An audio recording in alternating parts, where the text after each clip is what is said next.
In my day job, I run a small charity that helps to promote the idea of entrepreneurship, the idea of helping people to get along by starting a business that will help them to create a better future for themselves and create wealth for the people around them, create jobs, and ultimately go on to become a substantive business that will pay more tax for the public services that we all want to see.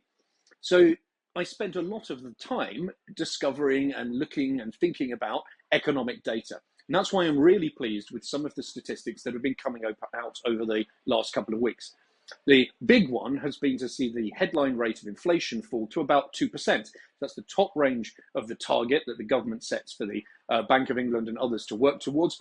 But overall is a really good place compared to where we've been. And it shows that many of the economic policies that we've had in place over the last couple of years are really beginning to work. But there are other signs too. Today, we've seen some really good data on retail figures. The retail growth in May topped about 2.9%.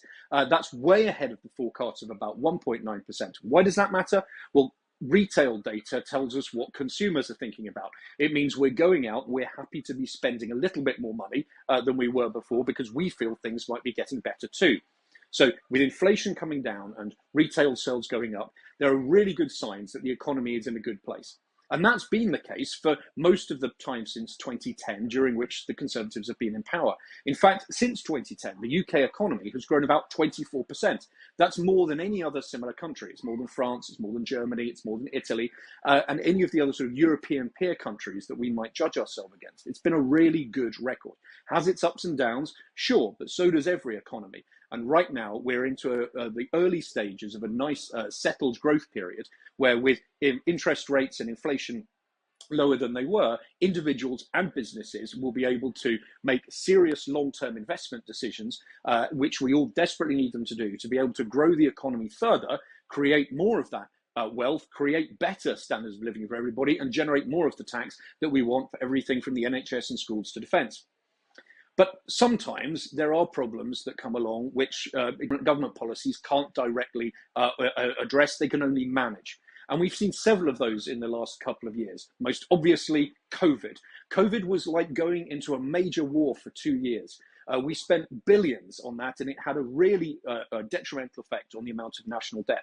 I still think it was the right thing to do. I think it was the right thing for Rishi to introduce the furlough scheme when he was Chancellor, and to protect the jobs of a third of all of those who worked in the private sector by keeping them employed, rather than see mass unemployment and something that might have looked like a 1920s-style economic crash, a catastrophe that would have taken decades to recover from. It's also been the case that the unprompted illegal invasion of Ukraine by Vladimir Putin pushed up worldwide energy prices and worldwide food prices. Now, that led to real inflationary effects. That's why it's great that inflation is coming down again. And it meant that the government was put into a position where it also had to manage the effects of that and introduced an energy price cap, which again added billions to the national debt.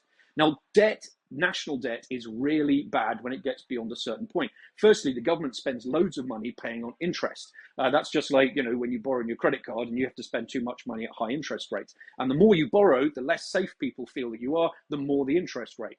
It also itself has its own effects on inflation, and it means that we have to spend money on finance rather than necessarily on the things we might want to see, whether that's tax cuts or increased public spending. So we need to see that debt come down.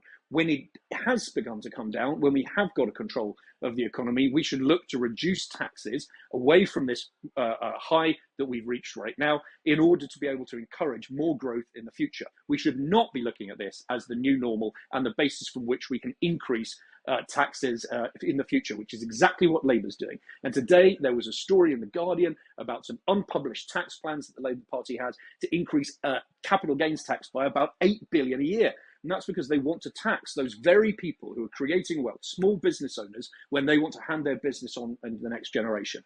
I don't believe that's good for the economy. I don't believe it's good for any of us as individuals. And I don't believe it'll ultimately help save the public finances, because the more and more people are told that they're going to be heavily taxed, the less and less they're going to want to take the risk to start a business in the first place. We need that kind of entrepreneurial activity. That's what I spend my daytime and working life working towards. I don't want to see the Labour Party ruin it.